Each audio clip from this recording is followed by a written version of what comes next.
তুমি যদি যে জুয়া খেলে তার বউয়ের করুণ পরিস্থিতি দেখতা, কতটা লাঞ্ছিত। 10টা মহিলা বসে কথা বলার জন্য সে সঠিক হলেও বড় মুখ করে কথা বলতে পারে না। মানুষ তার স্বামীর জুয়ার কথা টেনে এনে তাকে ছোট করে দেবে। মেয়ের কানের দুল ছিল, গলার হার ছিল, হাতের পালা ছিল, নাকে নাক ফুল ছিল, আঙ্গুলে আংটি ছিল, সবই তার স্বামী বিক্রি করলো। বিদেশ যাবে বলে বাপ ভাই থেকে টাকা এনে দিল, সেই টাকাও জুয়া খেলে শেষ করলো। হাতের একটা মোবাইল ছিল, সেটা জুয়া খেলে শেষ করলো।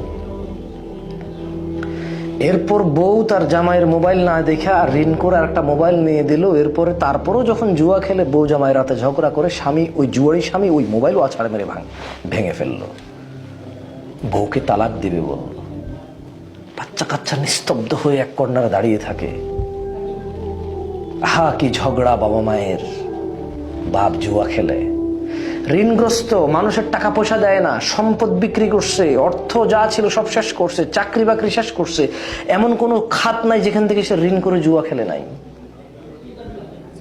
কিছুই নাই। শেষ পর্যন্ত বউয়ের যে সামান্য স্বর্ণ গয়না থাকে সেটাও শেষ করলো। ঘর বেটাটুকু তার আর নিজের নাই। ওটা দেখিয়ে দেখিয়ে ঋণ নেওয়া হয়েছে অনেক মানুষ থেকে। মায়ের মুখ, বাপের মুখ, বউয়ের মুখ, সন্তানের মুখ, সবার মুখ বিক্রি করে ঋণ করে সে জুয়া খেলে। তুমি বোঝো জুয়ারি কেমন হয়? জুয়ার প্রসারকারীরা হয়তো এটা জানে না। আমি একজনকে বলছি না, সবাইকে। আমি সবার নাম জানি না, সবার নাম ধরে ধরে বলতে পারবো না। প্রত্যেকবার এরকম কিছু ঘটলে আমি বলতে পারবো না, একবার দুবার বলবো। তুমি ডিফেন্ড বহু কারণে করতে পারো জুয়ার প্রচারকারীকে, আমার কাছে কোনো রিজন নাই।